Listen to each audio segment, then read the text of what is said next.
In the early 21st century, magic reawakened on Earth, and alongside it a new human race with orcs, elves, trolls, dwarves, and others. Humanity became meta-humanity. As technology proliferated and greatly advanced in the awakened world, global megacorporations seized ever more power, becoming de facto states with their own laws, courts, and armed forces. The corporations attempt to control all aspects of modern life.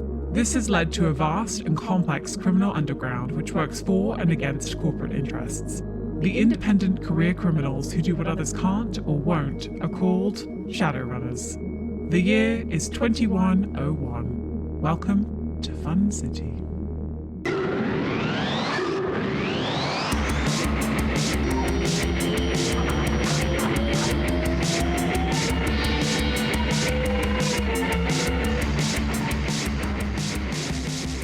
Previously on Fun City, the team was hired by New Jersey Johnson Yuri to steal a boat from Jast Reclamation, run by Jast Columnar, a supposedly heat-tolerant dark mage. The team infiltrated the yard with the help of, and in Luxe's case, disguised as, Jast's head of security, Balto Cuddle. Gabe resurrected the ship as the others extinguished Jast's flame. Pepper punched, Demon Dog mauled, and finally, Wave clapped, Jast collapsed on his home turf. Yuri awaited his boat delivery in the shadow of the monuments, 4 massive, abandoned high-rises. But it turns out the vessel was not his prize, rather, something in it. Upon obtaining his mysterious quarry, he gifted the 250-foot warship to the team as thanks for their hard work. We'll soon hear about moving day, as the team has now vacated Viv's cramped houseboat for more spacious quarters. But first, we join Luxe as he approaches Balto Cuddle's house to return Balto's comlink as promised.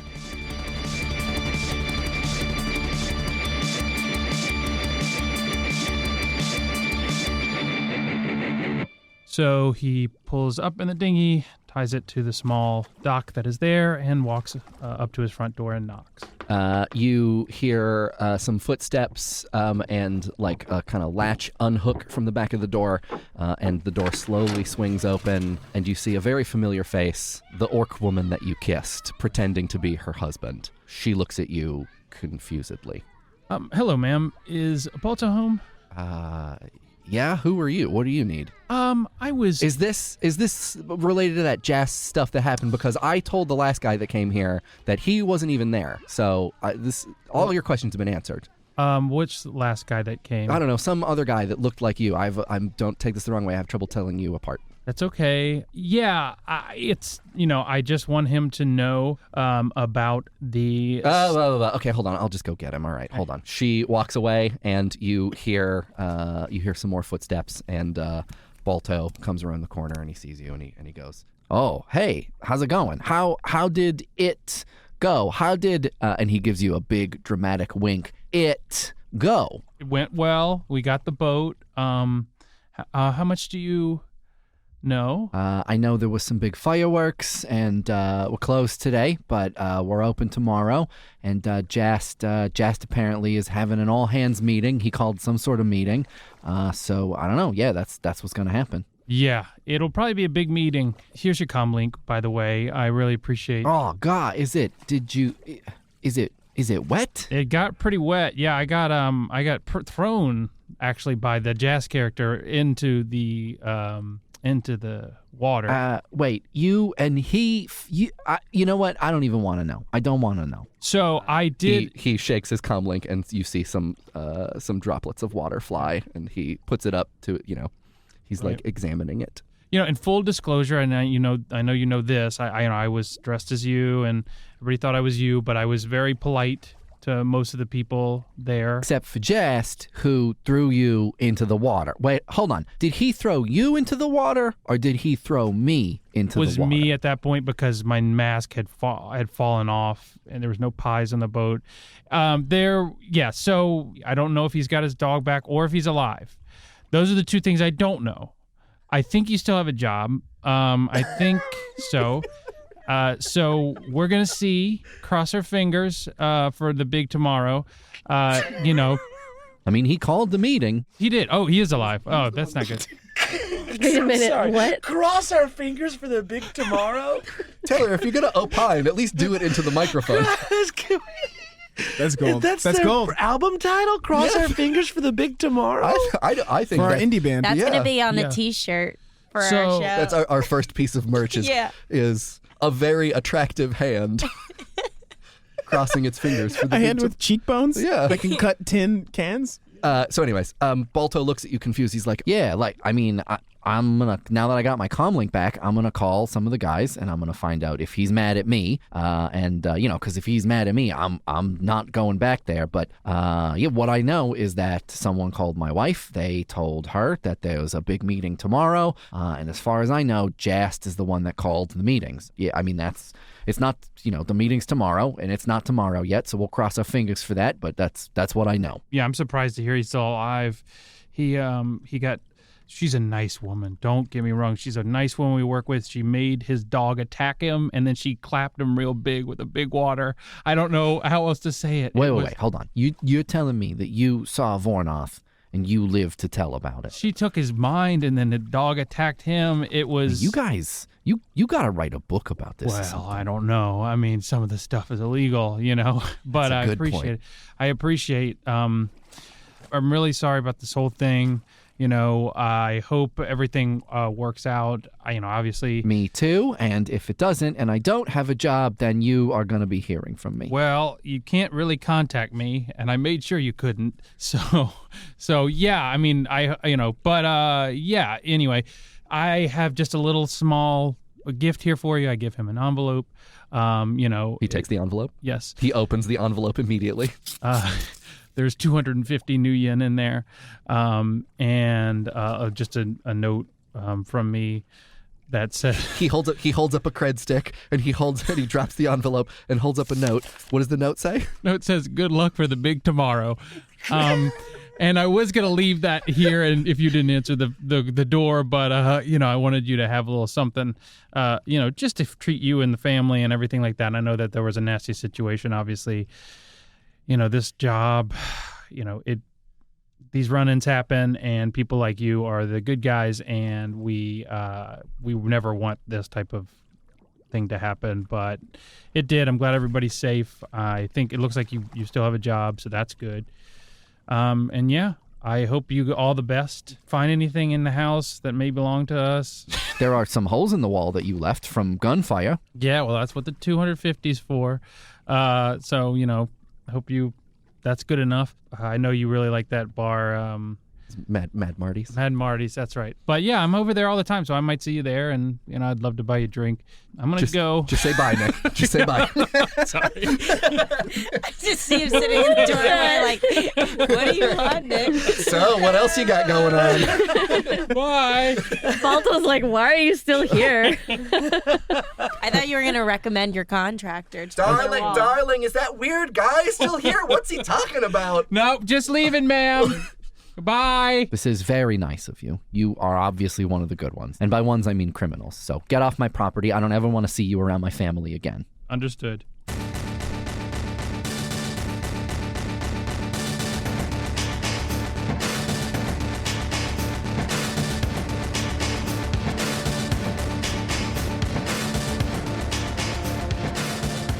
It is a beautiful spring day on the deck of a twice stolen warship. It has been a couple weeks since the gang was rewarded with their new quarters by a Mr. Johnson that they know only as Yuri. It floats, ignored by the citizens of New York City, in the shadow of 4 derelict skyscrapers called the Monuments on the western coast of Midtown Manhattan.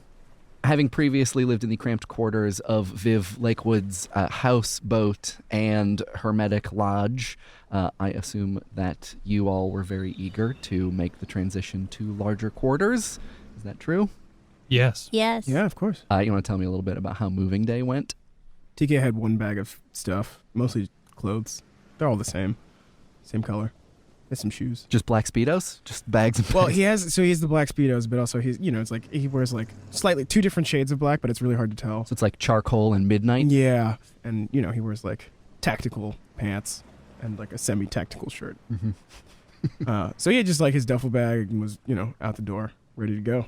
Lash spent most of moving day asking people to time her as she ran from one end of the boat to the other because she doesn't really feel comfortable in a place until she knows how fast she can run it. And she doesn't have much because, again, she lost all of her belongings to a bet with a teenager.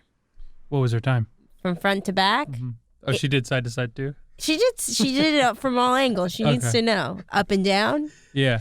You know, it's based on the size of the boat, which we all know is a bank length. Is a bank length. Is a bank length. It's pretty big. Knowing that she runs about a quarter of a bank per second, it was 4 seconds. That is It's a big extraordinarily That fast. is so well, fast. she is an athlete. You gotta be aware of your surroundings and know how fast it's gonna take you.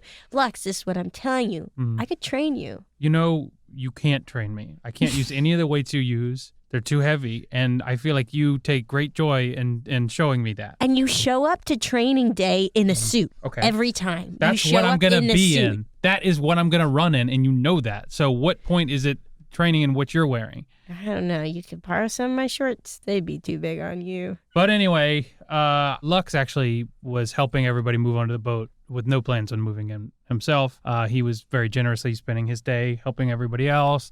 As he wished them bye, he goes back to his condo, which is supposed to be ready at this point, and he walks in the front door, and there is 2 large bathtubs. Your contractor, remind me of his name again? Oh, that is Rick Jones.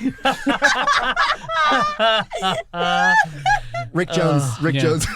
Yeah. A very nondescript man comes around the corner, sort of staring off into space as though he is checking some messages on his comlink. Yeah. Sees you and he goes, "Hey, I was just gonna message you. We got an extra bathtub. You got charged for it. Sorry." What are you It looks like you've installed it. Well, I mean, what are you gonna? I mean, yeah. What else am I gonna do with This it? is supposed to be the kitchen, Rick. Well, now Where it's am I gonna cook? ensuite. Well, I mean, come this way, and he leads you to where your bedroom is down the hallway, and you go and you see your palatial master bedroom with a big cathedral ceiling, beautiful heated marble floors, and he opens up the ensuite bathroom in which is a sink and an oven with a stovetop. This makes perfect sense, right? So I get the feeling, Rick, that you got an extra bathtub and you thought, I can't fit it in this bathroom, so I'll make the kitchen the bathroom because of how large those bathtubs were. Is that what happened, Rick? Listen, I don't come to your place and tell you how to wear a suit. That's what you did, basically. Because you did come to my place and you changed my rooms around, which is worse than telling me how to wear a suit. All right? Do it like it says in the plans, okay? Okay, but I mean, we're gonna have to knock down some walls. I mean, it's gonna add another couple months. Do it in a month, and I will forget this happened, okay? Smash cut back to. And hey, guys, I am going to be moving in. There are some problems at the condo. Sorry, TK. I know you had plans to come back with me as well, but it's just they switched the bedroom and the kitchen and the bathroom. So where are you gonna move? Because Lash and I have a gym now. Are you guys sleeping in the gym? No, we have our bedrooms. No, I would Okay. love to sleep in the gym, but TK says that's not appropriate. It's not. Yeah, We've I mean, talked about if this. he wants to use it, then No, definitely we're saying should. you don't have a room because we thought Yeah, we made for the 4th room we made a gym of it. Right. Okay. So typically battleships have 4 bedrooms. Yes. And you're saying that you 3 roll have for a bedroom. battleship knowledge. I'm just kidding. it was the it was the brig. You know, we didn't think anyone was gonna stay there. Yeah. Because we took all the good rooms. But you could maybe sleep on the ab machine. I'm not sleeping on the ab It's got a machine. bench. It's got a bench. Who sleeps on a bench? That's worse than the ground. TK gives Lash a look. Like confused, like, yeah, what? What?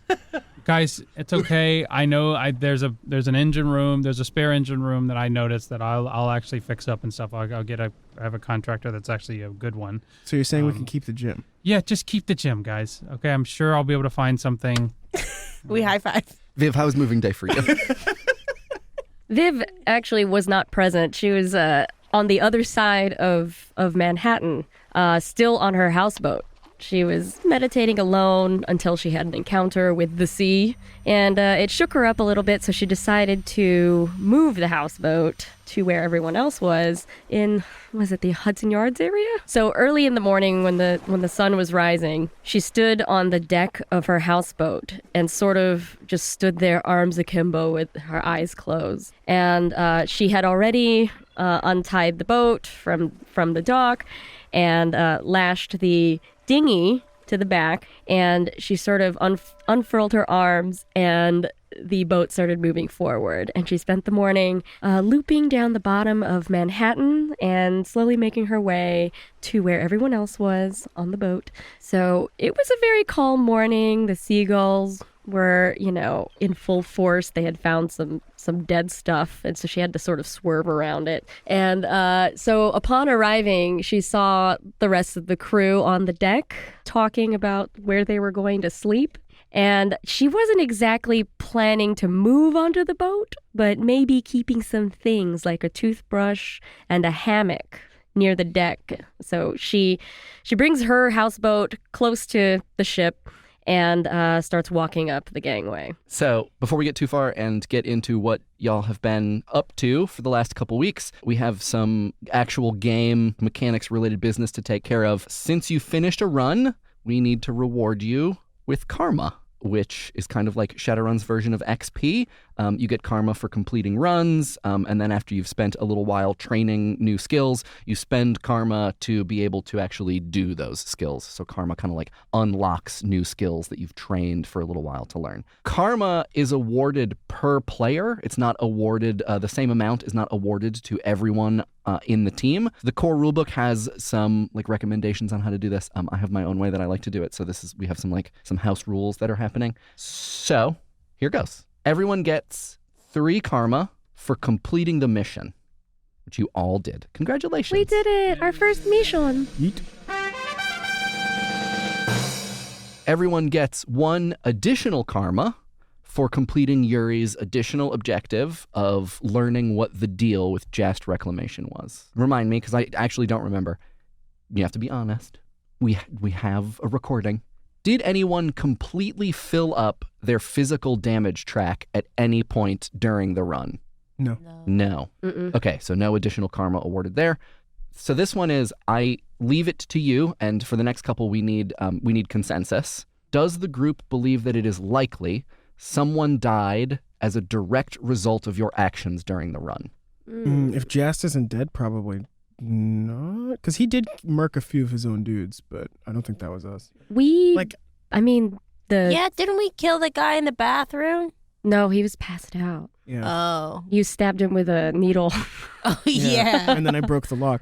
But then he got hit by that poison wave. Oh, yeah. My vote would be it is not likely. Yeah. I think we're at the 49%. Yeah. We're at the 49%. The most likely would have been Jas, but we've gotten confirmation from That he's Balto not. that he's not, that he's alive. So everybody award yourself an additional karma. What? Oh, shit. Oh, shit. Oh, We got that heavy karma. interesting. 2 more. The group has to come to a consensus as to who in this run the MVP was, and they will get an additional karma. Viv. Viv. What? No. No, Wow, that was quick. Yeah. The fucking... She tamed the demon dog. Yeah, that was pretty fun. I would have voted for Luxe because he did so much talking. Yeah. And then the shit hit the fan. And reconnaissance while we were there. It's true. I mean... Lex, you were in the running. If we Well, we got one more. We got one more, which is just to be clear, we all agree on Viv. Viv, yeah. Okay. Oh, thank you. So Jen, please award Viv an additional karma. Woo. And the last is similar idea, not the MVP, but who in a particular situation performed the best assist. If you're talking about assisting the mission, I would say Lux with the I would kiss, say wife Lux. kiss, the wife kiss. The wife kiss, the whole Balto situation. Right. Yeah. I think That was the mission assist. the like going into Balto's wife's house and convincing him or her that he was her husband. that he was her husband and that there was Yeah. Yeah. I think it was a good assist, but I do want to bring up the fact that Lash did a clam flip. That's true. Clam flip. Oh, You know, clam flip is and so good. My efforts would have been for nothing if that real Balto wasn't clam flipped back on the ground. Oh, well. After a lot of unsuccessful, but very valiant punches. Yeah, the punches are great. You know, we It really- did no damage. Really tried. But I Lux. I agree, Yeah, Lux. I think Lux. I think so too. So there you go. Nick, please award Lux an additional karma. Wow, thanks, guys. We'll get him next time. So just to be clear, so every time you finish a run, the karma calculations will not be exactly the same, but it'll be things like this. The next question I have is, what has everyone been up to between moving day and now, which is another way of asking, is there anything that you decided to spend your karma on and train? And if not, what were you doing instead of training new skills? I think TK went back to the houseboat and asked Viv to train him in spellcasting. So TK, being an adept, he uses magic by moving his body. He wanted to get a better grip on, what exactly was happening. So obviously he went to the resident mage and was like, teach me. In his brusque way was like, will you please teach me what you know? And yeah, I think the lessons were fruitful. I think it took a little while for TK to get a handle on what it was like to cast a spell, like what it felt like and the way he would do it. And he only knows one spell right now, and it's heal, because he thought that would be useful because nobody else in the group has a healing spell. We have some med kits. And correct me if I'm wrong, right? An adept can basically only learn one spell, Only right? learn one spell. You're basically That's the one. an athletic magician who can pull all of their concentration together to cast one spell that they've learned. Mhm. Yeah. He's not very good at it, but He can do it. He can do it. Hey, And he's just betting when the chips are down, he can pull one of his buddies up. Viv, what was it like training TK in the ways of spellcasting? It was a lot of meditation and a lot of time spent on the dinghy that we had brought to the middle of the water. We would maybe travel 30 minutes out to open water and meditate because Viv's brand of chaotic magic is rooted in her emotions and the elements. So her emotions determine, how powerful or how shaky a spell may be. Her chosen element is water, but she is still capable of summoning all sorts of spirits and working with all other kinds of elements. So TK is able to choose an element that he would like to be associated with. Yeah, and I think TK chooses fire because the other skill that he has, one of the other adept skills that he has is called Elemental Body, which he has learned how to channel some fire to enhance his attacks and his defense. He doesn't use it very often, though, because he realized very soon after hanging out with Viv that Drain was a thing, and it sucks. Yeah, after a few times, she had to take him back to the houseboat and revive him and give him some tea because he Magic overdid it. hangover cure. Yeah, he overdid it a couple times. He's a little singed. He's not very good at being bad at things, but he's getting better. Very proud. We're all very proud. Yeah, and so between training sessions, Viv was sort of converting the houseboat from an apartment into the rest of her chaotic lodge. So she started to move some of her artifacts down into the main space and actually took TK to where Prospect Park used to be, where there was a lake. To go forage for things because she feels these items give her power, and if he finds certain kinds of woods or he doesn't get it. It's called Park Beach now. Yeah, Park Beach. Park Beach. TK just doesn't get it, but does it to make Viv happy. It is not trash like Luxe says. What'd you guys do? Lash, Lux? Lash took some damage. Mostly she inflicted on herself when she was trying to compile a sprite. So she's kind of resting up to try to regain her strength. But she also, in her time, she picked up a book on blow guns. So she has this blowgun and she has all these blowgun darts and she didn't know how to use it just because she didn't get around to learning. So she has taken this time to really learn how to use her blowgun. You definitely had to go to, wait, Lux, what was the name of your contractor again? Ricky Jones? Rick Jones. Jones. Rick Jones. You definitely had to go to Rick Jones blow dart school. Yes. Yeah. I took 3 classes because actually the classes are 12 hours long. It's insane. But I took 3 of them. And the whole time I was like, it was actually in Luxe's apartment. The class took place there. I did not tell Luxe because I knew he would get angry about it. But So that's what those bathtubs were for. yeah, we used his walls for practice. And he just kept saying, don't worry, we're going to have to take these down and put up new ones anyway. So I'm using my karma to get 1. It's an exotic weapon skill, right? Yes, Yeah. level 1. Yeah. But now I can use it. Lux, did you get up to anything during your downtime? Lash did not tell me that she's taken the Blow Dart classes there. So mostly my project has just been to make a livable space on this boat. I overestimated how big the engine room would be. So I had to do a lot of work in the below deck on the boat towards the rear end in order to make what Luxe feels is a livable space. So yeah, when you open the door to one of the compartments that has not been taken, that is mostly filled with dials and wheels and like pressure gauges and stuff, it's just full to the brim with very fancy clothing. That is not yours. Right. It's all incredibly colorful, and it is of many, many different styles. There's a lot of sequins. There's a lot of ruffles. There are more than a few like full-length gowns that are made out of the chameleon suit material, Right. that like actually has like an active sort of Camouflage. yeah, evening wear made from that material, and all that belongs to Gabriel. So Gabriel claimed that room. He begrudgingly moves it. Oh, okay. He'll get it out of the way. Yes. And move it into his own quarters. Yes, but I mean, even that room itself wasn't very big. I mean, you could have put maybe a hammock in there and a chest. So Luxe is kind of hoping for his condo to be done soon while he's in a relatively small room on the boat. Careful of all the grease. Yes, with a hammock and a very small desk. Viv has sort of made a mini cabana on the deck where she's hung up a mirror and a bag of forks that she uses as hairbrushes. And she's just kind of dragged one of the, like a poolside chaise lounge, like the ones that fold and flip. She doesn't know if she's going to sleep there or not yet, but it's kind of where she's hanging out most of the time on the boat. Okay, now that we've done all the business, any other things anybody wants to take care of, or shall we progress? Can we make my stun damage is 0 now? Yeah.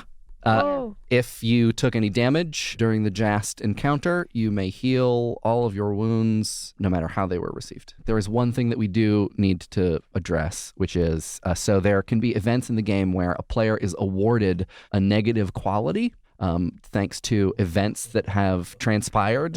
You can also award positive qualities. Oh my God. But negative one is the Oh, one but who is it? So, Luxe, Oh no. I'm sorry. You now have a mild phobia of water. Mild phobia of water. Oh. Yeah, and that's not like you can get on a boat, you'll be okay. But like if you are in the water, or if you have to swim, you just have this crushing visceral memory of the toxic wave. That you witnessed at Jast Reclamation. And I think, if you try to confront your fears, and, you can work through it, we'll say that you can get rid of it. But for now, I'm going to ask you to just keep in mind that Luxe is not a fan of being in a body of water, and will do whatever he can within reason to avoid that. That makes sense. Is there does this affect my dice pool at all in aquatic scenarios? Yeah, we'll Case role by case. we'll role play it mostly. Okay. We'll figure it out as the situations arise. I'm not asking if you like it, but do you think that's fair? I think it's fair. Okay. Guess That we're does not- actually make your relationship with Viv and her various spirits, I didn't even think about this, a little more complicated. Oh. Yes. As mentioned, the team also lives on this boat with the semi-retired Shadowrunner and rigger Gabriel Ozaman, who is an experienced pilot, captain, navigator, and engineer. In the downtime for the last couple weeks, Gabriel has been working every day between, of course, his DJ gigs at the ball pit and other various locations to make sure that the ship is tip-top. That includes various design-related decisions made by the team, including a name on the boat. I think there has been some discussion in Meat Space, in real world, about what the name of the boat will be. But you guys going to name your boat, and if so, what? I mean, I want to dedicate something to Pepper. Oh, Pepper's good, actually. Oh. The Pepper Pot. The majestic Lady Pepper. HMS. Miss Pepper? Her Majesty. HMS Pepper. HMS Pepper. Could someone say who Pepper is? Pepper's our mascot. Pepper's our dog friend who lives here in the studio with us. To be clear, she doesn't pay rent. She also lives Well, Does she pay rent? she leaves a lot of hair around. And she gives the best smooches you would have ever felt. She also lives outside of the studio, just to be clear about that. Shannon, are you from the 20s? Yes. Yes. What is Pepper's Instagram? Pepper da Pupper. It is the cutest Instagram. I like calling it Pepper. I think in universe we should have some reason why we like Yeah. Pepper. What if maybe we have group meals and we always use a lot of... I don't know. That doesn't make any sense. Because it's all soy, so we got to do something about it. But maybe we would name it after the eggs that we ate. y'all Because are- it's the best thing we've ever had. Mrs. Sandwich? Mrs. Well, yeah, that's Egg. Mrs. Egg? Mrs. Egg. Mrs. Egg. Just egg. Egg. Wait, what did Yuri call it? Yeah, Mrs. Egg. Mrs. Egg. Mrs. Yeah. Egg. Yeah. I'd like that. Mrs. Egg is... It's unlucky to have a ship without a name, so I think we should. Yeah, name Mrs. Egg. something. Mrs. I Egg. like Mrs. Egg. Mrs. Egg. This pleases in real life, Jen. Great. For sure. Okay, is that decided? Mrs. Egg? Okay, so Gabriel has been working very hard. On one side, he does write MRS egg, and on the other side, he just paints a big egg. Yes. Yeah. He also spent a lot of the time scrubbing off all of the drunken animals that were on the side, and now the boat is just a flat, dark gray. Okay. It's close. Tactical. Tactical enough. As you all are in your various quarters, whether it's on the deck, in an engine room, hanging in a hammock somewhere, whatever, you actually, throughout the boat, you hear from bow to stern Gabriel's voice rumble through the Navy ship turned party barge's bass-heavy sound system, and you hear him say, "All hands to the bridge for a captain's address," followed by a light snicker. When you guys get to the bridge, you see a sight that you're familiar with from when you first saw the bridge, a bunch of floating holographic charts and maps, dials, a bunch of readouts, and Gabriel is there strapped into the captain's chair. There's a short, thick black wire that's plugged into the port on the side of his head, and as you get into the bridge, he sort of comes to, unplugs the cable that retracts into this giant captain's chair that he's in, and he stands and he sort of like rubs his eyes like he's been awake for a while and he's been working really hard on the ship, and he looks at you all and he says, "All right, is everybody ready for a status report?" Yeah. Yep. I think the thing that Yuri took, remember he took that like black box with a bunch of wires and stuff? Yeah. Mm-hmm. I'm pretty sure that was the ship's, like it wasn't the GPS locator, it was the onboard record for the GPS locator. So it was like a persistent physical archive of everywhere the boat has been. Black box. Yeah, basically Literally. it was a black box. I don't know why he wanted it, but it seems like he got it. I can't find that. If that thing exists elsewhere on the boat, I've been looking for 2 weeks. I can't find it. So I think just by process of elimination, that must be what it is. I do know what kind of ship it is. It is an as technology ship. This is actually from their corporate navy. It's pretty old. I'm pretty sure they actually don't even make this one anymore. Mm-hmm. I'm not sure how it became a party barge. Like, I tried to do a bunch of matrix searches, try to just sort of like find anything in the boat, any manifest anywhere. I can't find anything. It doesn't look like it was ever a party barge in New York. So it seems like it maybe just came here and went right to Jast's from wherever it was shepherding around bachelorette parties or something. So when it came to New York, must have been, then there's a series of events where eventually Yuri hears about it and figures out that his ship is back in the city. So he probably was interested in the boat's previous locations. Maybe he hid some treasure somewhere. Or he just doesn't want, like, the idea is that if Yuri could tell that it's around, someone else could tell that it's around, and there's maybe a reason that he doesn't want people knowing where it was. I see. Because there's been some illegal things done in this boat. Who knows? Right. Came to New York, wants to start a new life. This boat wants to erase its past. Sometimes you move to New York and you want to start over. Along those lines, I got some bad news, which is that I would say that right now, the distance that this boat went from Jast's to here is about as far as it could go. For the time being, until further notice, we are going to be stationary. I'm working as fast as I can, but it's an old boat. Parts are hard to get. I got to make a lot of stuff. Well, the great news is we're here in Hudson Yards. It's beautiful. We got rooms. We got a gym. And Viv is twirling a fork in her hair like spaghetti, and she says, "We still got the dinghy." He's like, and then Gabriel's like, we do still have the dinghy. Don't worry, I'm gonna work as hard as I can, as fast as I can to get this thing in tip-top shape. And he pats the console, and a door opens from underneath, and a bunch of cables fall out. Which he then puts his finger up in the air and says, "Oh!"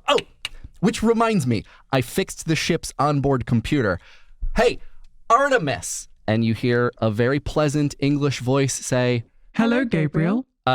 Artemis, what's the population of New York City? The current population of Manhattan is estimated at 2.2 million, but the corporate arcologies keep their population data private. The outer boroughs have not participated in an officially recognized census since Okay, blah, blah, blah, blah, blah. Doom and gloom, apocalypse, archipelago. I get it. So anyways, I trained her to everyone's voice. Playing Doom and Gloom Archipelago from your Spotify.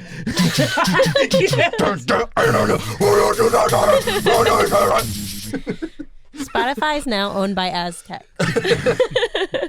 I don't know how y'all talk to y'all computers, but that always had me happening to me in my house.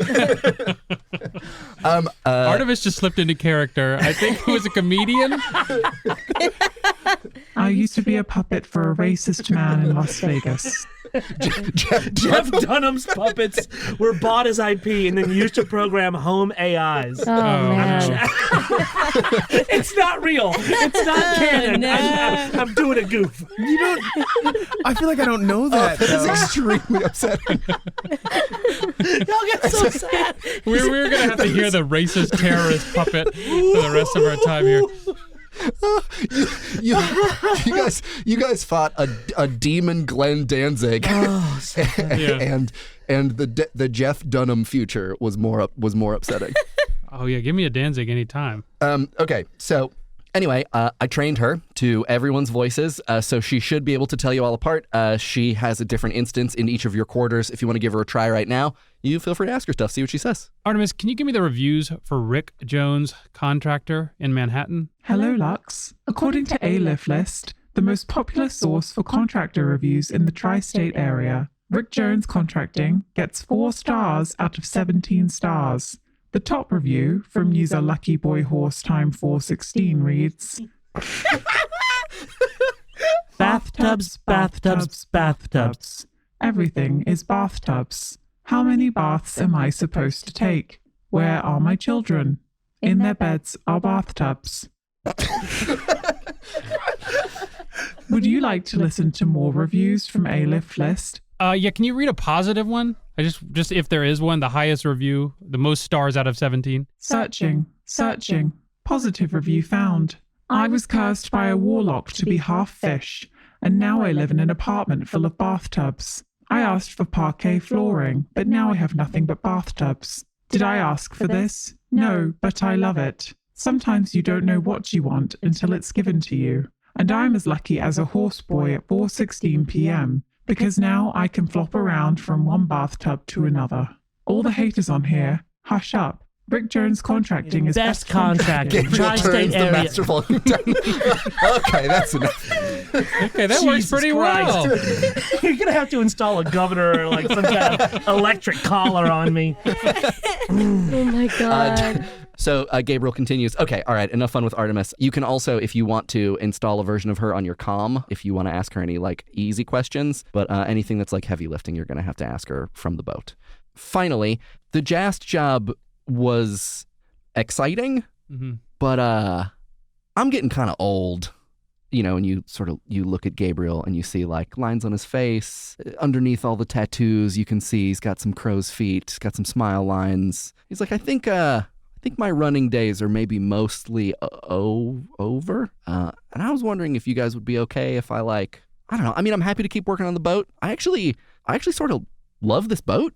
Like, this is a fun challenge. Like, I haven't done a fixer-upper like this in a really long time. And, like, I don't know, like, when I'm working on it and when I'm, like, jumped into it, it's just, like, It's really hard to describe because none of you are riggers. So you like don't really get like maybe don't know what this is like, but it's just like very comfortable. It like feels like I fit on this boat. So like I'm happy to sort of like run the show here. I don't know, like maybe I can run with you if you need me, if you like really need an extra hand, but like how would you guys feel? And he makes eye contact with Luxe. I mean, I could just be your guys' fixer, hook you up with jobs and stuff, and just kind of take care of things around the old floating homestead. I mean, I'm not going to miss it. I think that would actually be helpful. What do you guys think? I'm amenable to that. PK? Seems all right. Seems all right. You know me. You know I love Gabe. Gabriel, we've only known you for a couple weeks now, and I really feel like you're part of the family. Oh, that's so nice. You know, you moved all your caftans and tunics and all kinds of feathered things for me, and I appreciate that. Yeah, I mean, we definitely need a lot of work on this boat if we're going to live here, so it's not like we could just send you on your way. You're the only one who knows how to work the damn thing, right? So I feel like, you know, as long as you want to run with us or be home base operations with us, then that would be good with me. You know, when we're gone, you can use the gym. I'm also going to use the gym when you're here. But I'm saying I can also use it when you're gone. I appreciate You that, have TK. permission. That means a lot to me. I feel like that's a big step. Yeah, and that applies for everything on the boat. I can use it while you you're can both use it while we're gone here as and- well. yeah. Yeah, because you live here. Nice. That's great. It's good to hear that you guys are into that because I already have a job for you. Oh, great. Pulling your weight already. Yeah. Okay. So actually, I got a call from an old law school buddy of mine this Wait, morning. you're a lawyer? Oh yeah, I didn't tell you that. No? Oh yeah. I mean, yeah. Before I did like DJ things, I practiced a lot of law. So yeah, if you guys also, if you ever need any legal help, you can We also will. refer to me as your counsel. Oh, great. We're definitely going to need that. Yeah. It was mostly criminal law too. So Oh, perfect. We're criminals. Yeah, that's what we are. You know that, right? yeah, it Okay. turns out that's not a coincidence, and that's one of the assets that I bring see. to the teams that I work with. Wow. Yeah. Great. Wow, amazing. So, anyways, got a call from an old law school buddy of mine this morning. It's a job that his team can't take for some reason. He was pretty unclear about why. But the money's apparently all right. It's like a quick job. It sounds like it's a frame job, and it's with a small corp in Tribeca, and they could meet with you this afternoon. So I can set up that meeting if you want to go. I'm down. Let's do it. Okay. There's one thing, though. My buddy, let me know that this is an appropriate attire required situation. So y'all are going to have to dress like corporate stooges. Sorry. No tactical gear? No, well, it can be tactical as long as it's also like salaryman appropriate. Oh, does this mean I have to put on shoes? Yes. TK, you can borrow one of my suits. You cannot put pockets on my suits. So what I have written here in my notes is just pretty woman montage. So you guys can just describe however you want to. I feel like Luxe, maybe you're already all set. Yeah, I look at the mirror and I nod and then I do a Fonz. What am I going to do to fix this? TK's standing right behind Lux as he's doing this, having entered the room mid montage because Lux had invited him in. Oh, yes, I look good. Come on in. Yes. So I picked out all of the darkest gray and black suits that I have that have a little bit less shine to them, a little bit more matte for you. This is actually a Feriamos, and this is made actually by two dwarven brothers who actually are in space. Will they fit? Let's put them on you and let's see. I could do some tailoring. They fit great. Girl, turn to the left. How's this song? TK, I don't think I know that. It's work. It's work. Work. Yeah. TK walks up to the mirror and does the exact same thing that Lux did when he walked in the room. You feel really good. Even fits the cyber arm. I walk into the room, say, "You got anything that'll fit me?" Lash, I do not have anything that'll fit you. Come on, something that's a little baggy in the legs. Yeah, it's definitely not going to be baggy on you. You're an enormous woman. Let's see, how tall are you? I'm 6'2". Yeah, I'm a measly 6'5". Yeah, but you're so much bulkier than me. Yeah, that's true. Gabriel might have a really baggy play suit that you can wear. Oh, incredible. Gabe, you got something I could check out? Yeah, hold on. Let me get something from my room. And he comes back with a white base, yellow flower print play suit with a belt around the waist. I guess this will have to do. Yellow's not really my color, but I love it, Gabe. So do I. Don't mess it up. I'll try not to. It has pockets. Oh, this is great. And how can I stretch my legs? How big can I push my legs You out? hear this? a very quiet rip that no one else hears. Okay. Viv is on the houseboat with her hand in the water. She's grabbed up a blowfish. She sort of like spooks it a little bit so it blows up. And she puts it on her head and wraps her really long hair around it. So she has a little beehive with like a tiny blowfish face sticking out of it. Oh, it's so cute. Is the fish alive or dead? We're going to say that because magic is involved. Okay. Yeah, it's fine. Yeah. The only shoes that she has are designer knockoff Roman sandals that sort of, wrap along her legs. It's the fanciest thing she has. They're called Jimmy Who's. And she sort of just runs her hands down the length of her caftan, and as it passes, it sort of turns into like blue fish scales. As you all get dressed and meet again on the boat, Gabriel espies you all and says, "Y'all look great. I think that this is definitely appropriate attire." Can you take a picture of us all dressed up for the boat? I would love to. And he snaps a little photo using his comm and then messages it to you all. Oh, that is You great. guys want to do a fun one? And Viv was already caught unaware with the photo, so she's clearly blinking. Where's the blowfish looking? Directly into the camera. It's just staring forward. Yeah, don't cause too much trouble while you're there. Just hear him out. Gotta pay the rent somehow. And by rent, I mean gotta fix this boat.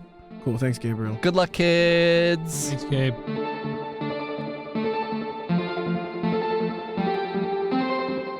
Hey Shannon, has this ever happened to you? What? You gotta get your family presents for the holiday, but you don't know who they are as people? So much so. What do I do? Get them a Shaker and Spoon subscription. It's so good. You get a box of cocktail fixins every month. Mixers, garnish, you name it. Enough to make 12 servings of 3 cocktails. Well, all you need is the base liquor. Which, I mean, let's be honest, everyone's family has plenty of base liquor. Oh, yeah, you are correct. How much is it?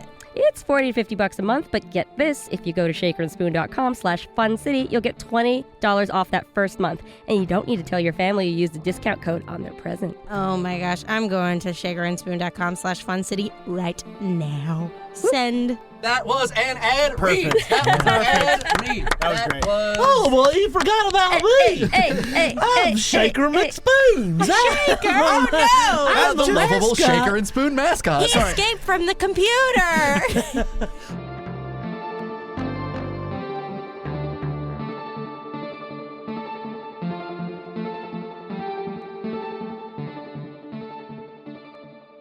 The address that Gabriel gave you is in Tribeca. I don't know why I wrote down the actual address. Do we care about where? I want to hear Sure. it. It'll be like Actually Russian doll. where it We is. know where Yeah. it is. It's Is on, it upper or lower Tribeca? It's on Collister between Beach and Hubert. But is it on Upper. the That's superstructure upper. or is it? It's on the superstructure, yeah. Okay. So actually, it's in a portion of the city that was completely destroyed. It was entirely leveled, almost down to the dirt.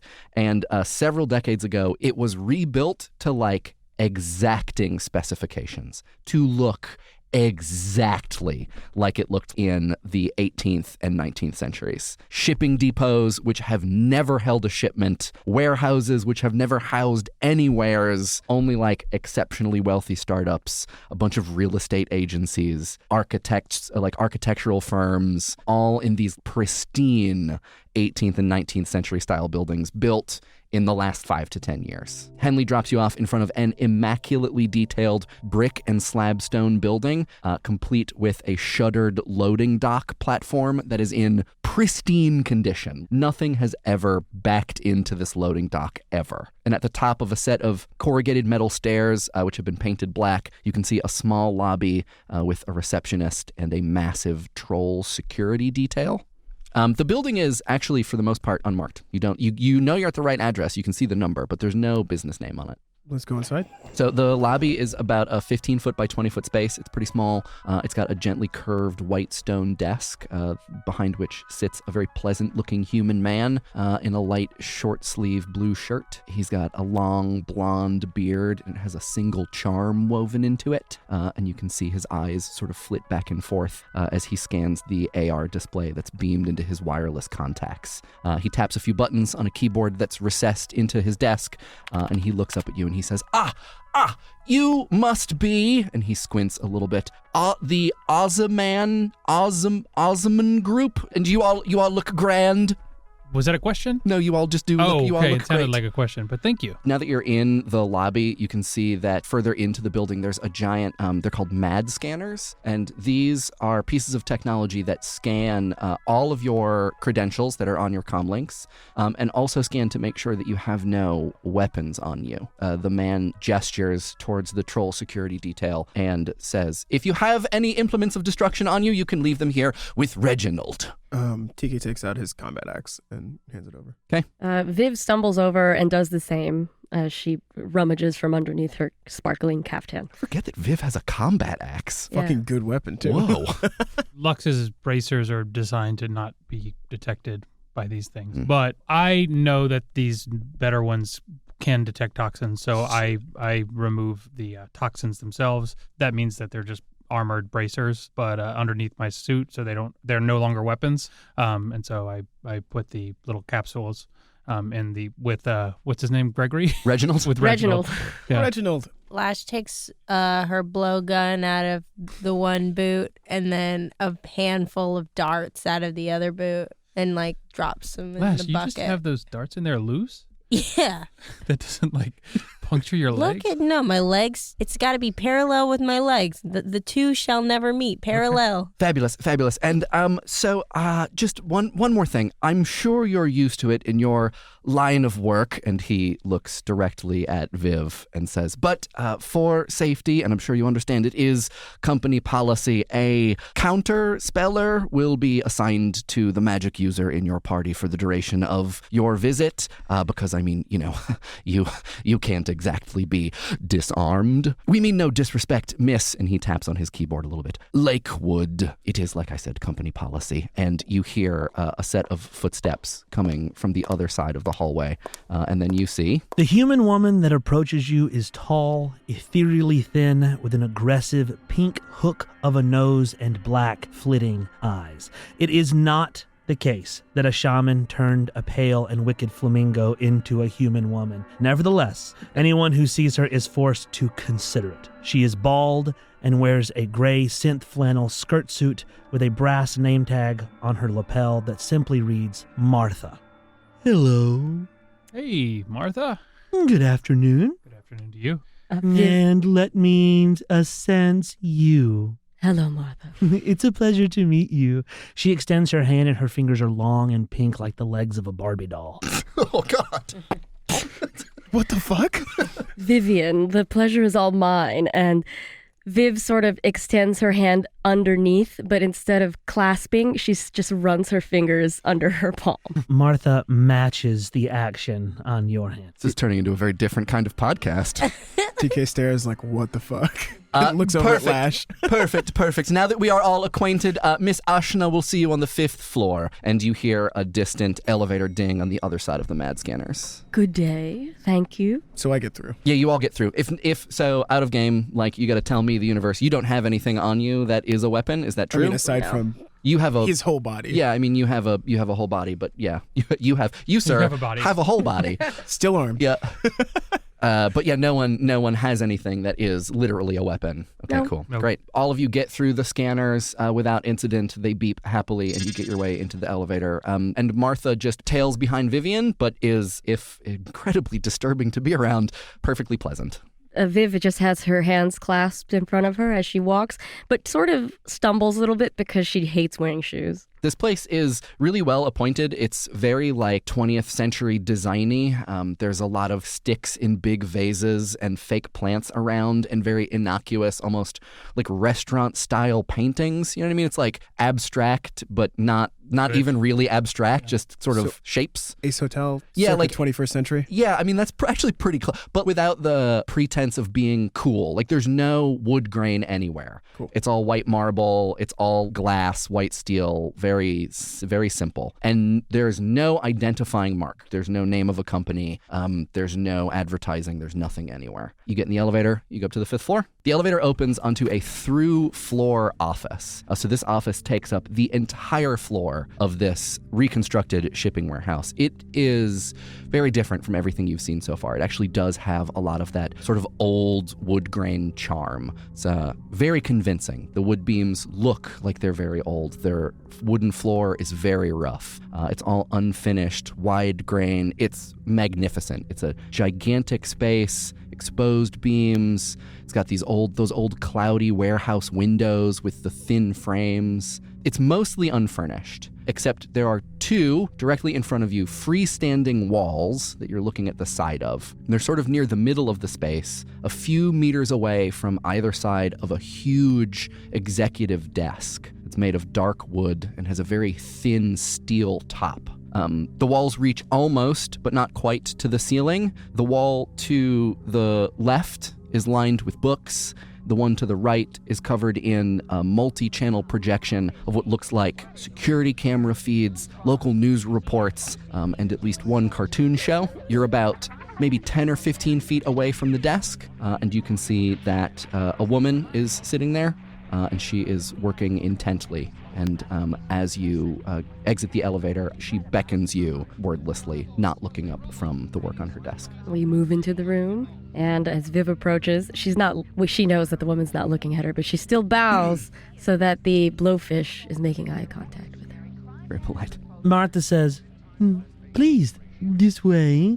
And she notices you're having trouble walking in your shoes, Viv. And she says, first time in the city? No, I just don't wear shoes very often. You'll get the hang of it. As you approach the desk, you notice that the woman who's seated there is human. She's Japanese. She's in an exactingly tailored gray suit with a white shirt. Her hair is long, and it's dyed a dull kind of blue-gray, and it's pushed behind her ears.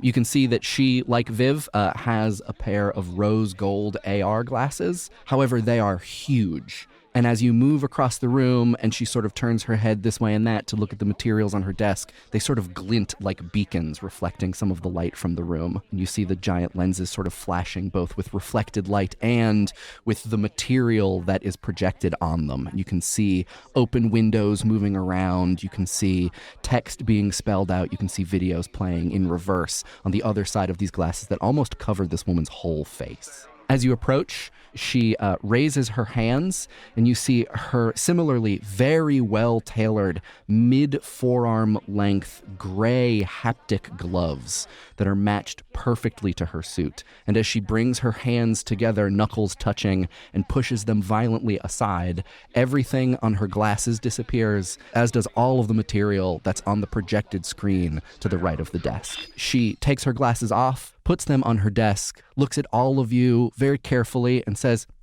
yes, Ozaman, right on time. Please have a seat. I have a meeting in 5 minutes, so we're going to have to make this pretty quick. And in front of you, there are 4 very comfortable-looking mid-century leather and wood chairs. TK sits. Viv also takes a seat with a sigh of relief. Lux sits as well. Lash sits down. I mean, TK also gets ready to do some Matrix perception. Okay, you let me know what you want to do, and then I think he's just checking things out in AR. Okay, just, all right. Looking at the exits. Yeah, I mean, There's nothing out of the ordinary. You don't see any of her accessories are not broadcast. He's not suspicious. He's just trying to be aware of what's going on. If you're doing a Matrix perception check, you'll see that one of Martha's eyes is an implant that she uses to go into AR and VR. That Martha's a complicated lady. Yeah. Flamingo. Got those doll hands. Got those doll leg hands. Ew. Got those doll gam hands. I wish you hadn't said any of that. Me too. All right, so first things first. I don't know what Mark told your fixer, but we're going to get this going with the utmost discretion, so don't go blabbing about any of this to anybody, et cetera, et cetera, et cetera. I'm not going to make you sign a contract or anything because you're criminals. Just know that if this gets big or even if it gets small, you are all obviously the weak link, and we're going to come after you first. You and your... She picks up her glasses again and sort of holds them an inch or two in front of her face and like wiggles her hand around a little bit to the side. She says, you and your Atloa, I don't know how to say some of these letters, Atloa class as technology warship currently anchored at northwest 35th Street on Manhattan's west side. She puts her glasses down and looks at you all and says, comprende? Indeed. TK doesn't say anything. You there, comprende? TK nods. Okay, that's good. That's what I like to see. I like to see some gumption. A very tight nod. Yeah, she appreciates it. Lux is writing down the ship name that she said, and he says, "What? Can you tell us what the name of the ship is again?" You don't know the name of your own ship? Absolutely not. Oh, great. We're off to a great start. Yeah. Could you repeat it though? She rolls her eyes and picks up her glasses one more time and says, A-T-L with a cross through it. Mm-hmm. A-W-A. Okay, great. I haven't. This is a new comlink. Hey, what can we do for you? Yeah, but So that's a yes. So that's a yes. You understand that this is a we understand. It's a verbal contract. It's pretty standard. I mean, you called us criminals, but we haven't actually admitted to that, just in case this is being recorded. But alleged criminals is fine. She puts her hand up and makes like a talkie yappy Right. motion and taps her wrist as Absolutely. What would you like us to do? Just want to make sure we're all on the same page here. Loose lips sink ships, as they say. Mo Ashina, head of Special Projects Combinatorial Limited. It's very nice to meet you. I'm sure that you're already aware. We represent a consortium of some of the larger and more well-resourced corporations here in New York City, and we need you to frame this man for various misdeeds. And on the screen that was just previously populated with a bunch of security footage, you see a bunch of photos pop up of one man. It's a male troll. He's got a particularly pronounced set of horns. He's got really dramatic features. He's got very high cheekbones. He's got a giant square jaw. In all of the photos, he's wearing the same black and gray suit, and he's wearing the same massive bright gold watch. In some of them, he is wearing a pair of, I don't know how to say it. Is it pince-nez? Pince-nez? Pince-nez. Pince-nez? Oh, pince. Oh, Yeah. Pinch. that makes Pince. perfect sense. Those glasses, and they are comically small on his gigantic head. She gestures at the screen and turns towards it and says, "This is Severin Salix. He goes by Vern. He's a German expat. He is currently the liaison between the Police Benevolent Association, which is basically like the NYPD Incorporated Union, and which is sometimes called the PBA, and the city's Office of Collective Bargaining, the OCB. You follow me so far? Yes. He's the go-between for the PBA and the OCB. Like this guy, taking notes. Love it. Appreciate it. We need you to plant footage of him transgressing some sworn oaths as a representative of the police force. Not like shooting innocent people or like doing drugs or anything. That's some real like breakfast cereal shit. We mean more like fraternizing with and helping the competition. So we got footage of him like playing cards with gang members, taking meetings with some high up Yakuza dudes, paying off some pirates in Gravesend, et cetera, et cetera, et cetera. Verstanden? So you have all the stuff? We have actually spent considerable production resources in creating the base footage, but there is a problem. And she wiggles one of her fingers, and the screen clicks over from photos of Severin Salix to videos of various, like a dark basement, a back alley, and in each, there is an obvious, large, troll-sized gap. There's like a massive empty chair at a card table. There's a giant gap in a semicircle of heavily tattooed Japanese men with samurai swords. Cold City Storage, where we need you to plant all of this footage, recently upgraded its spec and will only accept footage that combines biometric data of city employees, which includes things like depth maps, fingerprint footage, iris scans, and all of that. So, Salix, being of a very unique size and proportion, we don't want to risk any modeling errors. We're not going to guesstimate at this. So we need you to go get high-quality 3D scans of his body. We need you to bake those scans into the footage, and then we need you to plant the footage at City Cold Storage on Roosevelt Island. So we kidnap him? I don't care how you do it, just get it done. Remember what I said, you got to keep it quiet. It's got to be small. So no kidnap. City Cold Storage? Yeah, it's the document archive that the city has. It's on Roosevelt Island. It's in the big octagonal building. I'm sure you guys know about it. You guys would know about this building. Right. So basically, you shot stock footage missing a big person, and you want us to do the rest. Mm-hmm. I mean, not the rest. We have other teams on this working a bunch of different angles. For instance, we don't need you to leak the footage. You're going to put the footage in City Cold Storage, and then someone else a week or two later is going to find it. You don't know who they are. They don't know who you are. That's how this whole thing works. What's the timeline? Timeline, well, I mean, you got to get everything in there, let's say by next week. Anything we should know about this burn? Does he have a family? I don't know. Where does he live? Upper West Side. But actually, you're in luck. He's a pretty reclusive guy. He's like a wake up, go to work, go home kind of dude. Doesn't really do a whole lot, doesn't go on a whole lot. And because of his position, actually has a lot of security around him, or like hangs out with people who are security. And so getting to him is pretty hard. This weekend, however, he is giving a talk at, hold on, and she picks up her glasses again and like starts flitting around. It's this thing. It's at the Javits Bloomberg Center. It's like a conference. It's got this extremely long and very, very stupid name. It's like the International Policing and Security Professionals Trade and Labor Consortium Annual Exposition. Blah blah blah blah blah. It keeps on going like this. Anyway, he's going to be at this conference, and you might actually be able to get. I know it sounds weird that going to the police conference might be easier and safer than just getting him at his house, but who knows? No one's going to be expecting it. That could be the place that you get him. Which also reminds me. And she reaches into her desk and she pulls out 3 gadgets. One is like a long metal bar. One is like a short handle with a circle on the end, and the other one is a shorter, stumpier handle with a glowing green square on the top. And she throws the first one to TK, the second one to Viv, and the third one to Luxe. And she says, that's a depth scanner, that's an iris scanner, and that's a fingerprint scanner. Those work very quickly, though you need to be very close. Otherwise, they're basically foolproof. They're the result of a bunch of R&D with some of the best resourced organizations that we work with, some of our largest clients. They are also extremely expensive, so do not lose or break them. I need them back when the job is done. Capiche? Yeah. Got it. I assume because you accepted the items that you are taking the job. What's the pay?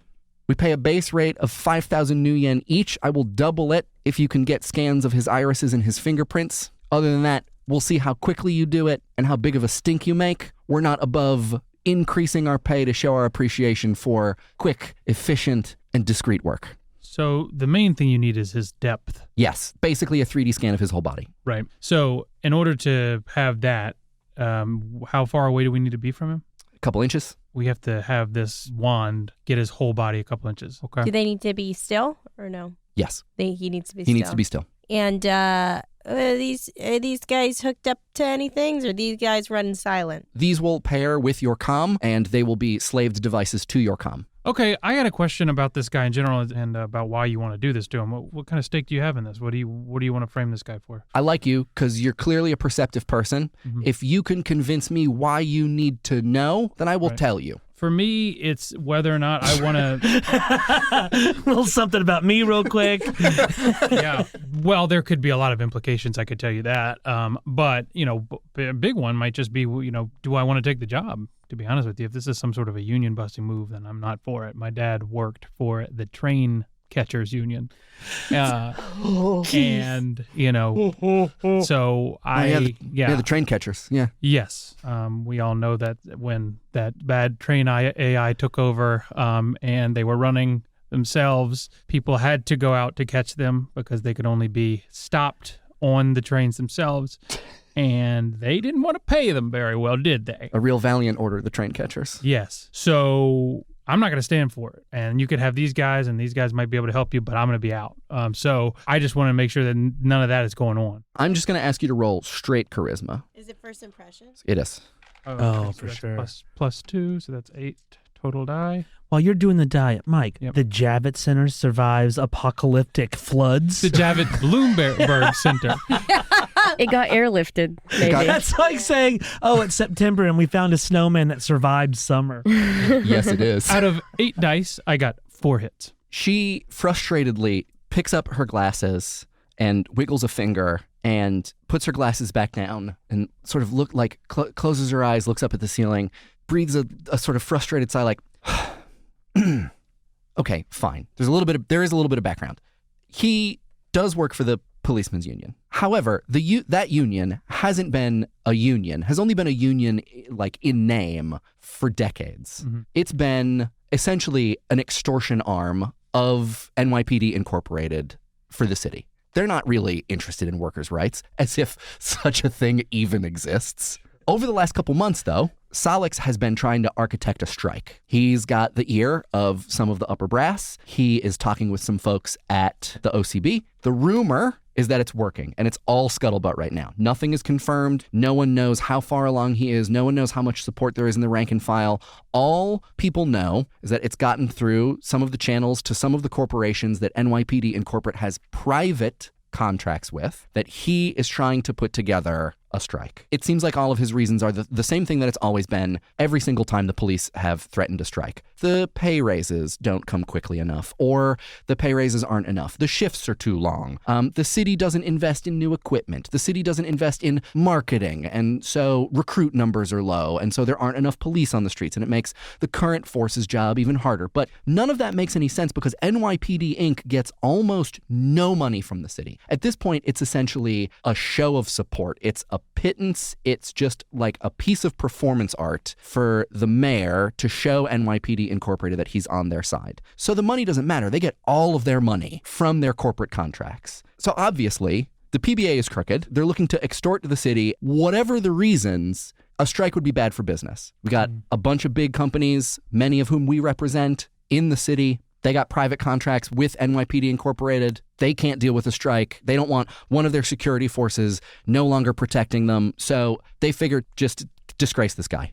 Disgrace him and ruin his reputation, and then he's going to be ejected from the PBA or something. Who knows? You know, they're working a bunch of angles. This is just one of them, but that's the plan. Who are you going to try to replace Vern with? What do you mean? Well, you want to get him out. Who are you trying to replace him with? That's not my job. That's someone else's job. All right. We just need some quick talkers, some keyboard cowboys to just take care of this. Sounds like some video editors. I mean, yeah, keyboard cowboy. That's under the umbrella of keyboard cowboy. Come on, keep up. I guess. Jesus.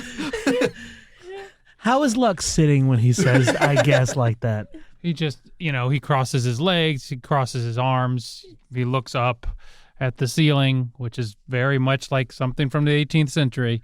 And he's just like, I tell you, I don't like union busting, and you say this is just a bad union. All right, I don't know. It sounds like a pretty kind of a piece of shit guy, so I don't have any objection. Does anybody else have any objection? It's the cops. Not at all. Fuck cops. TK's all about fuck cops. What about you, Lash? I'm going to pretend I didn't hear that, but if it inspires you to do the job, then great. Okay. I am down. Lash is so down. Viv, do you have any other questions? What are you feeling? No, I'd like to get started. So it's Wednesday right now. Solix is going to be at the conference on Friday. He's giving a talk in the mid-afternoon. I will send you a map of the conference center and his schedule so that you can see when and where he will be. If you can get a scan of him sometime that day and plant the footage within 2 days after that, and then another team will find it next week. We will know that everything works when the footage is recovered by Team B, and so we will wire you the money when that happens. Does that mean we're the A team? With no trace of knowing, she looks at you and says, yes. I mean, TK doesn't know either. Viv stands up if there's nothing else. Oh, however you get them, make sure you bring me back those doodads. Absolutely. Uncharacteristically unsure of what she's saying. However it happens, just make sure you bring me back those gadgets. And I'm guessing there can't be any proof that we mess with this guy, or else that kind of ruins the whole... Well, like I said, if you get the footage planted and then they figure out it's you, and we figure out that someone figured out it's you, you've solved one problem, but then made another problem. Right. The second problem is one that we're very good at solving. Okay. Am I being clear that I'm threatening violence? Yeah, no, I Okay, understand. great. Just want to make sure If you didn't get a reaction from us, it's because we're very used to that. That's part of the job. Everybody thinks that they could kill us. That's a very fun... People are threatening your lives left and right. I know, Yeah. right? You're telling me. Many Ooh. have tried. Many have tried. None have succeeded. I'm not saying you can't. That's fine. You got great glasses. Just to be doubly clear here, I love double clarity. We can't get this guy, hog tie him, throw him in a truck, and do this to him, because when he gets out of that, he's going to report this, and and then people are going to be on the lookout for, fakes and things like that, and he's got an accountable ally that what this is a fake because he's been kidnapped. Like he can't be aware that he's been recorded in this way. Is that correct? Listen, that sounds like detail work. I don't do detail work. We will figure it out. You got. Right. I mean, what do you got? You got two. She puts on her glasses fully now and starts typing in the air with her gloves. Mm-hmm. She's like, you have a battle decker, tap tap tap tap tap, a technomancer, tap tap tap tap tap tap tap, a water magician. Looks over at Martha. Okay. Tap, tap, tap, tap, tap. And a tap, tap, tap, tap, tap, tap, tap, tap, tap, tap. Is your condo under construction? What is this mean? Yeah, do you have pictures of it right now? Ugh. Can I take a look at those? Whatever. It seems like you guys have a lot of resources at your disposal. I'm sure you can figure out something. Yeah, we do. I just want to make sure that we're doing the job to the requirements that you're specifying. I mean, because we could just kill this guy and then get you all the information. That obviously wouldn't do anything good for you because then you can't frame him. Yeah, we could. Yes, if we wanted him dead, we would hire you to kill him. Unfortunately, we, have reason to believe that if he's killed, the entire NYPD Incorporated. We'll try to be discreet. If he, I do not like being interrupted, sir. Sorry. But now that it's happened, can we go? Yes. Goodbye. Good gloves. It always looks good when your gloves match your suit exactly. That doesn't look like a cartoon. It was lovely meeting you. Bye. Martha. Lovely meeting you. Martha, genuinely love you. You're great. Well, we'll still be together as we ride down the elevator together. I know, but I wanted to start the compliments now. Please allow Viv me. clears her throat. Allow me to show you out. TK's already at the elevator. In the elevator, Martha looks over at Viv and says, "That is an iris scanner. Very expensive." Thank you, Martha. And if you'd like to go for a swim sometime. And she just lightly bonks her forehead on Martha's forehead. Oh, it looks like your hair is deflating. Oh, and Viv sort of tries to fix it. Aren't those extremely poisonous? If you eat them. Not to me. Don't eat Viv's hair. The elevator dings open. TK just walks the fuck out. Okay. He's done with all this. You get all your stuff back from Reginald. Mm-hmm. The receptionist at the front desk just gives you a pleasant wave, doesn't say anything. Any parting words from Martha? Martha, I hope we see you again. You might. I'm going to add you to my Facebook. Viv touches hands with Martha again in the same way, just slightly brushing as, the sort of magician's handshake. Okay. I want TK to run a matrix perception test on Martha's eye. Roll it up. 3 hits. Hold on, I have to ask Martha a question. I like Martha. You would like Martha. I like Martha because there's really no one in this game that I've met that I didn't like. That's the thing about. You would be playing cards with Jast right now if you could. Yeah, I just love a guy with a dog. Buddy, I love that dog. And I love that gun. You see Martha's eye. It is not running silent. You find it in the sort of medium thick haze of items that are broadcast nearby in AR. You see that it is actually kind of an old model, and it's not a particularly cutting edge eye. It doesn't seem to have much in the way of capability. The one specific item that you learn is that it is named. Martha has given it a name, and as a device, it is named Cygnus. So I guess TK, the way this plays out the game is TK looks at her for just a little too long and then turns around and walks in the car. She's just sort of a half smile, seemingly oblivious. Bye, Martha. Don't change. We should go back to the boat and plan.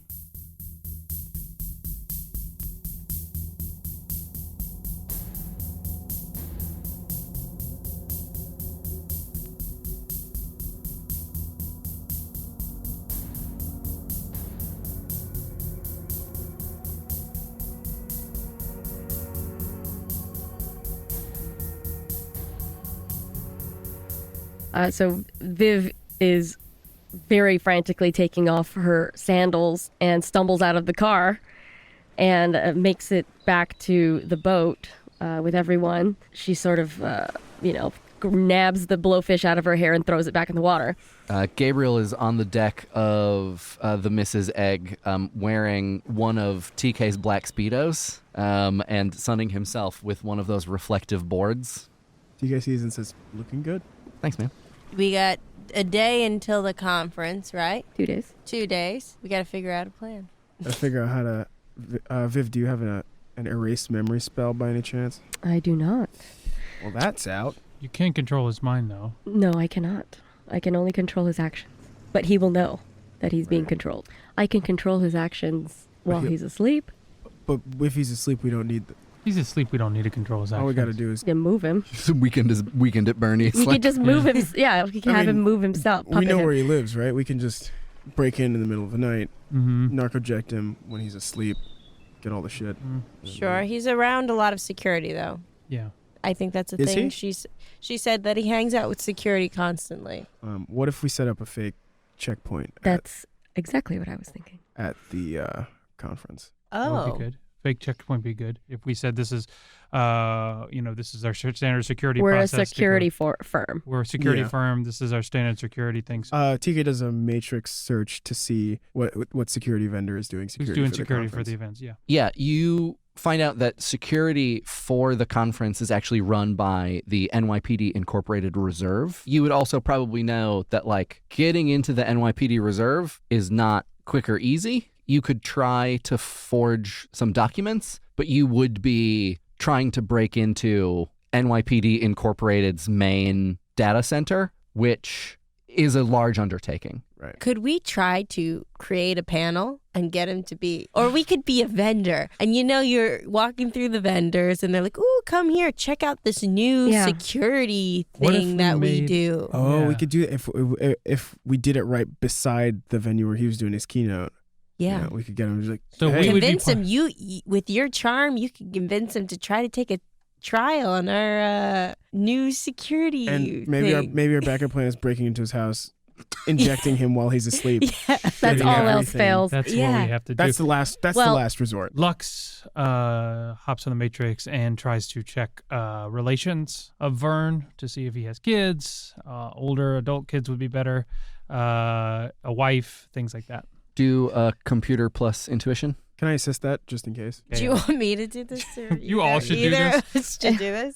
Dad's trying to use Google. 'Cause It's all thumbs over here. It's computer plus what? Intuition. So Lux actually goes to look this up, and then his comm Four is hits. still stuck on reviews for Rick Jones, and he's just like, "Can one of you guys just look this up for me?" All right, TK rolls it up. He gets 4 hits. I have 4 hits. So let's say, we can just pool your guys' resources and say that. Sure. What are your limits there? 6. Okay. Oh no, 7. 7. 7. Okay, so you're well within your limit. Through a bunch of publicly available databases, you find out that Vern Salix does have a family. They all live in Germany. Perfect. So he's alone. I would love to dress like his wife and kiss him. They're in Germany. So I guess that's Or- it. Guess you got to get a kids. plane ticket. This is my thought, though. I think he's planning something pretty big. We pretty much know that what his strike has nothing to do with workers' rights or anything like that. Who knows what he's planning? There might be he might be surrounding himself with some not great people. Maybe what we should do is observe him for the next couple days. Oh, Get a stake sense. out. Get a sense of his Steak out. Woo! Get a sense of his habits. Where does he like to eat dinner? For example, turn to the left, work, stakeout montage. we could do the reverse Pretty Woman, and I could put Lux into a tactical outfit. The important thing is that other people don't know anything about us. Can't be anything that links us to whatever happens. Yeah. It's a stakeout. Stake out. Stake out. Stake out. Stake out. Stake out. Stake out. Stake out. Stake out. Come on, Viv. Viv, come on. Stake out. Yeah. I'll get the pistachios. First things first. You all need to look tactical. Yeah. Tactical woman montage.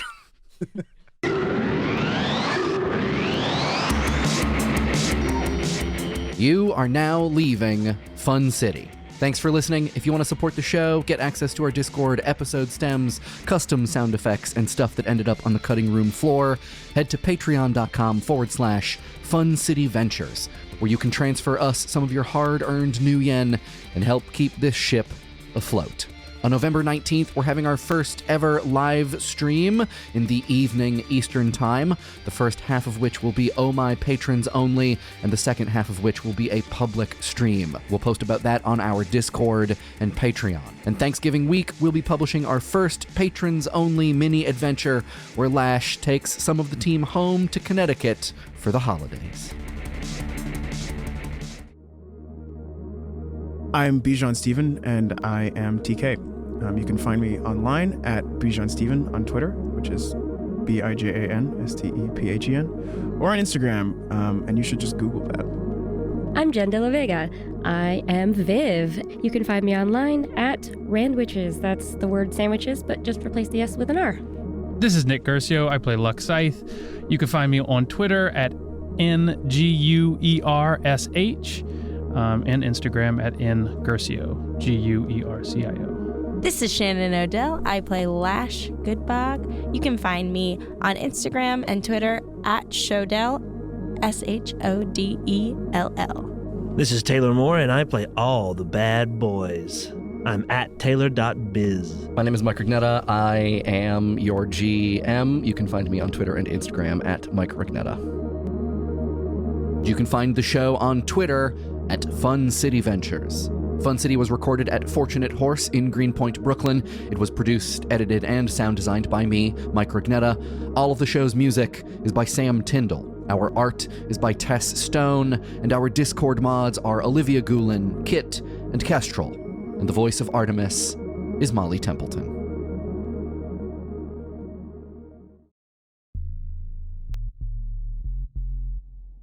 The cheers of the stakeout excitement ring off the metal and carbon fiber hull of the Mrs. Egg and float out over the gray water of the Hudson. And it is there, on the river, that the cheers are heard. In the physical realm, yes, but also on the astral plane, where a luminous figure stands on the surface of the water, in a shimmer nearly indistinguishable from the ripple of the river reflecting the bright city lights of Manhattan. A diaphanous form manifests. A hazy image coalesces in the air, floating mere feet above the water. A man with 1,000 arms, multi-jointed, of differing lengths. They snake a rippling cloud around him, through which he peers and sees and hears. His arms shudder at first with attention, then anticipation, then delight. Here, along the river, where once hawks dove from cliff tops, there, aboard the hidden, stolen ship, he has found his quarry.